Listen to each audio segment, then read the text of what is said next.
Hi and welcome to my channel. I just want to quickly shout out to my subscribers and the new subscribers as well. I've noticed there's been a couple of new ones again lately, and I really appreciate that you're showing support to me so I can keep doing these readings and tapping into the energies and that sort of thing. It means a lot to me. It makes a big difference to me. Yeah, so I don't always say that, but yeah, I do really appreciate it. So I just will quickly also say that even though this is going to be posted later in the month, you know, the other video that I do that's not a card reading, I often mention that because I don't just cover new and full moon and retrogrades and whatever. I also pick out specific dates where there's certain energies and how we can work through those energies, as like how it would play out in real life, some ways it might play out in real life and how we can work through those. So it's well worth still taking a look at, because I know once this is up, we would have already passed through the full moon phase. But I have aspects that I've picked out all the way till the end of July, so it's well worth still taking a look at that, and the link to that is in the description box below this video. So yeah, let's now get into your reading. You don't have a lot of cards, so this might actually be quick, but we'll see. I often try to make a quick reading and then it turns out not to be, so we'll see. I don't think I mentioned this is for the Leo risers, but you'll obviously see by the title of this reading, this video. But yeah, so hi Leo risers. Let's see. Oh, okay. Eris. Okay, this could be a couple of things. He's a asteroid, but yeah, he's about creativity, sexual energy, which can either, so this might be about sex, it may not. It might be about the actual creative energies. It's very fiery, it's very potent, yeah, but it's very go-getter kind of thing. I'm trying to think of, we'll see what else comes through, but yeah, there's a sort of a passionate energy, a strong passionate energy, whether it's actual physical intimacy, like I said, or if it's being passionate about creative pursuits. Taurus. Okay, so Taurus is in your 10th. Creative pursuits in your career house. Okay, so, Juno. Okay. Another asteroid. Okay, well, I'm not really sure whether this is positive or negative just yet, but Juno asks us to tell, Juno nudges us, let's say, but a little stronger than nudging. Juno nudges us to ask a couple of questions depending on our situation, and one being, is there equal give and receive, give and take within certain relationships? Sorry, I'm just noticing bits and pieces. But yeah, is there equal give and receive in certain relationships? And the other question that Juno has us ask ourselves is if we actually want to be in a specific relationship. At this point, it might have to do with your career, or at least your ambitions, your creativity with your ambitions. The sun, well, that's your ruling planet. It could be about whatever sun sign you are, or a sun sign you're dealing with it, or interacting with at some point. What else have we got? 7th house. Now that's your Libra house, the relationship house, and also your descendant. Your descendant house. Libra's not your descendant. So yeah, you could be dealing with someone with Aquarius, either sun, which technically it probably is an Aquarius sun. Now, keep in mind, I do these as sidereal. I follow the sidereal signs, true sidereal. So when I'm doing this reading for Leo, it's not generally covering tropical signs. So it's so for a Leo rising in sidereal, it may be actually that your tropical Virgo rising, for instance. But yeah, so if that's if it doesn't seem to resonate. If it is resonating, let's go, let's keep going. Vesta, home and hearth. That's another asteroid. You've got a couple of asteroids here now, a few, I should say. Something to do with relationships, but see, that may not be romantic.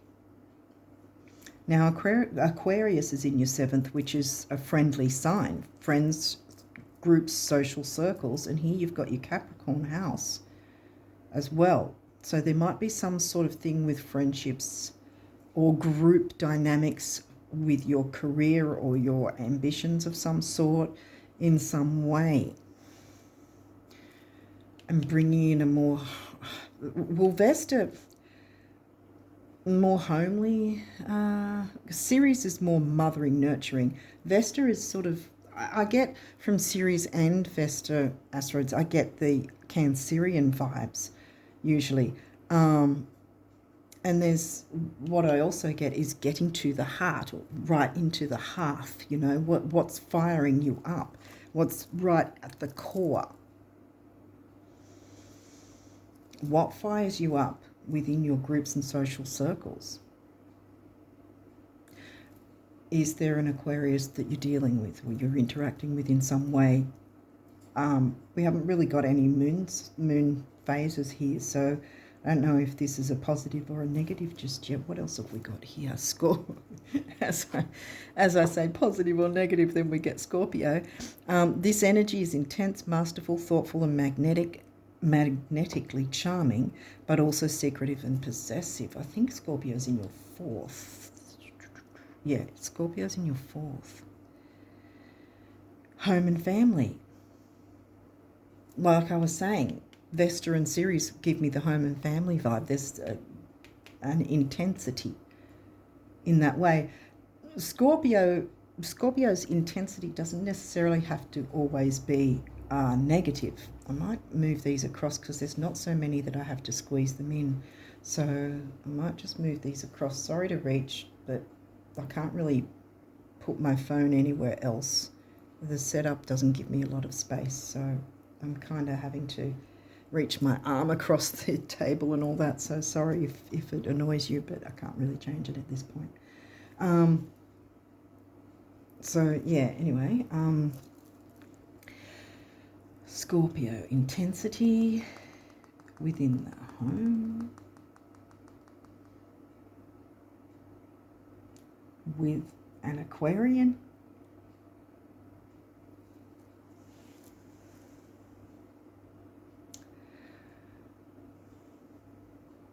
Groups, friendships, groups, social circles. And creativity. I mean, if it is on the side of intimate things like Scorpio, Eros, and relationship in that sense, there may be a need to work out what it is you want, if that's worth pursuing or not. And if it's in your best interests for your career, if there's some sort of interaction with someone in your workplace, which may not be the best idea. 10th house here again. Just that's got to me. I had to move that. 10th house again in Taurus. Reputation. Ooh. Okay.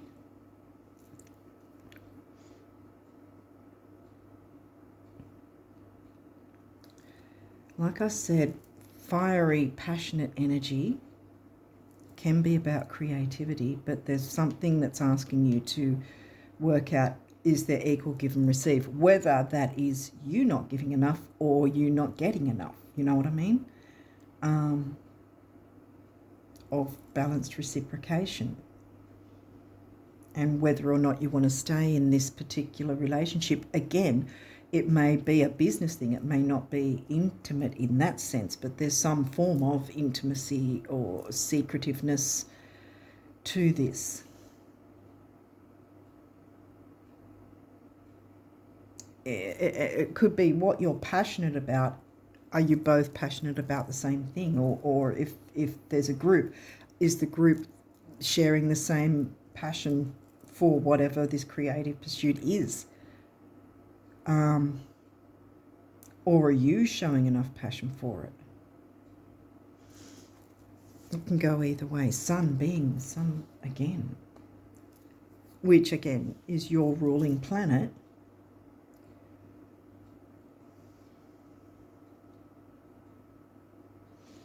Reputation. Shining light on your reputation.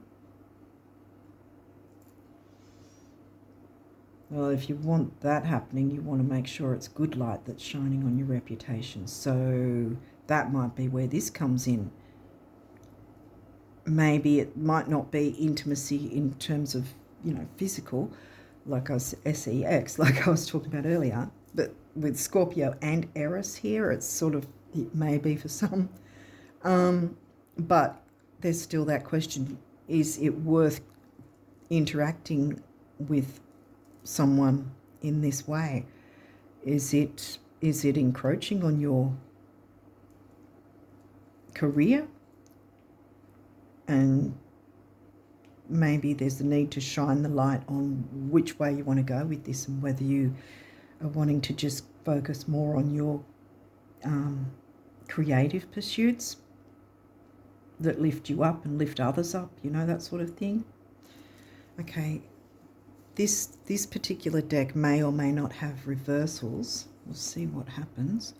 Third house communication. Well, for starters, it's upright, so that's a good thing. Third house is in Libra for you guys. So communication in a balanced, peaceful way. Libra likes harmony. You got your Libra house, and now you've got your Libra sign in the Gemini house. That's right, because you double up, because you've got Aquarius and Libra, both air. Gemini and Libra, both air. So definitely a need to communicate, equal give and receive. And if that's not possible, is it worth you continuing in a certain relationship or looking elsewhere, sort of thing? Debilitated discomfort. Well, look, it's in reverse.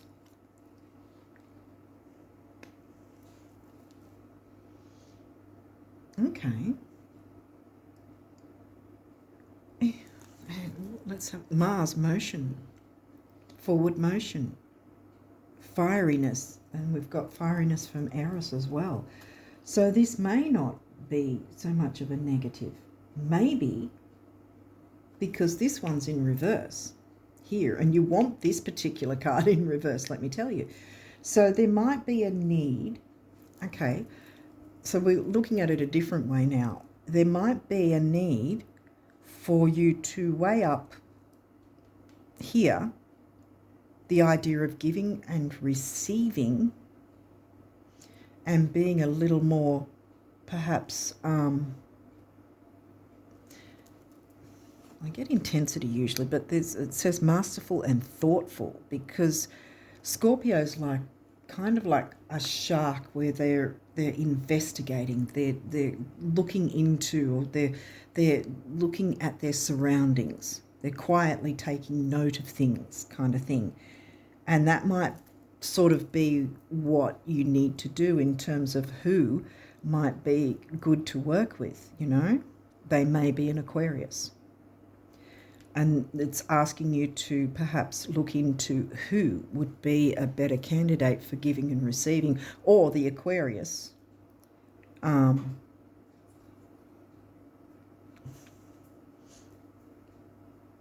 was going to say the Aquarius might be getting superseded by someone else. I don't know. But the idea of equal give and receive, and if you want to be in a relationship of some sort, this might be a business relationship. So you may not have stepped into this yet, see? So this is where Juno's saying, are you willing to look into your creativity and move forward with that and be passionate and fiery about what you believe in, your creativity, you know, within your creativity, shining a light on that and working with others and having a healthy intensity to it, perhaps. But not being overly possessive, because that's a negative of Scorpio.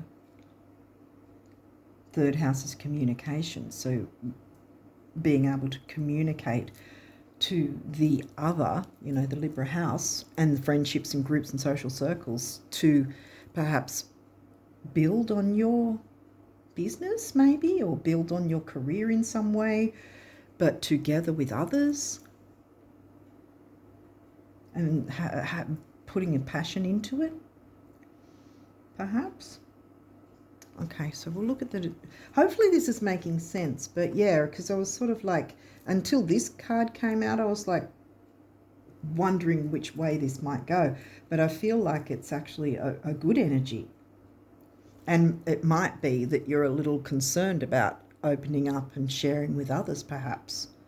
You know, being a little secretive and possessive of maybe your creative ideas or something. But this is asking you to weigh up going into healthy relationships, you know, and communicating with others who share a similar or the same goal. Taking action with that motion, forward motion, because you're not going to be debilitated. And maybe you felt debilitated, but this is going to change because this is in reverse. So I think it's sort of like just keeping the idea of whoever new might come along to see if they would be a candidate, perhaps, to be equally giving and receiving, and help the company, the business, the whatever it is, as long as you're both giving equally, you know, communicating in a balanced, even, harmonious way, like Libra likes, the win-win. So it's not just you winning, or it's not just the other person winning, but both of you together, or you and the group, or whatever dynamic it might be.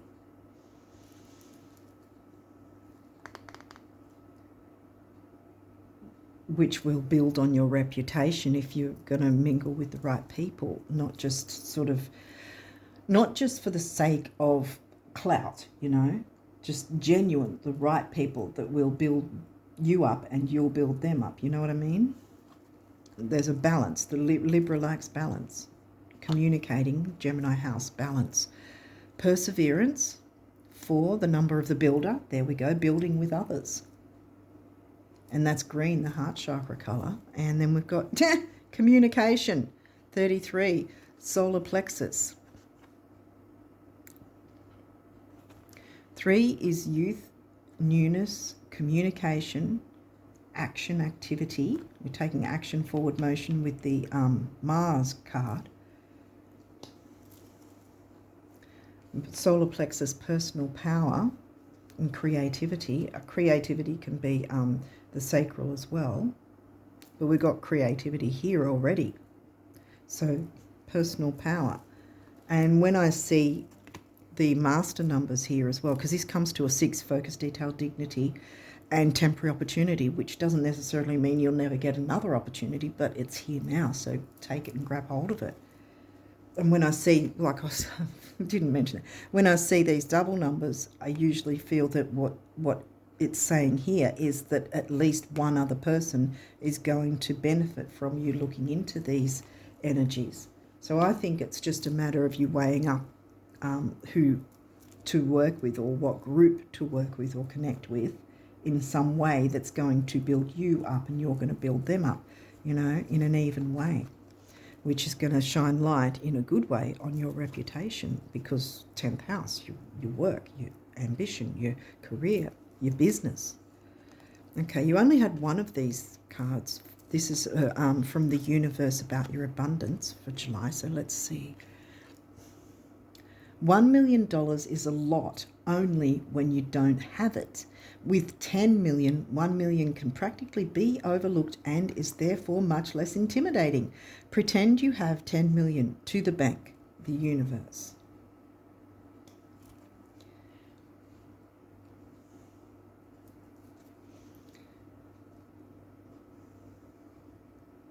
So yeah, pretending that it's all worked out ahead of time when you're going in with that sort of energy in mind, then it's going to not become uncomfortable and debilitated. It's going to work in your favor to have the idea that this is going to work out. I'm going to find the right group or the right people, the right the right employees, the right customers, the right clients, whatever it is that it is for you with your 10th house and your ambitions and your career, or the right supportive team for your art or your creativity that happens to show your reputation. You know, it's still ambition. So guardian angels were positive change, yay. Dare to be different. When you are criticized, remember that you will never please everyone. Many brilliant and gifted individuals were not fully appreciated or understood in their own lifetime, yet it is often they who have sown the seeds of change. And positive change can happen. Like it was saying,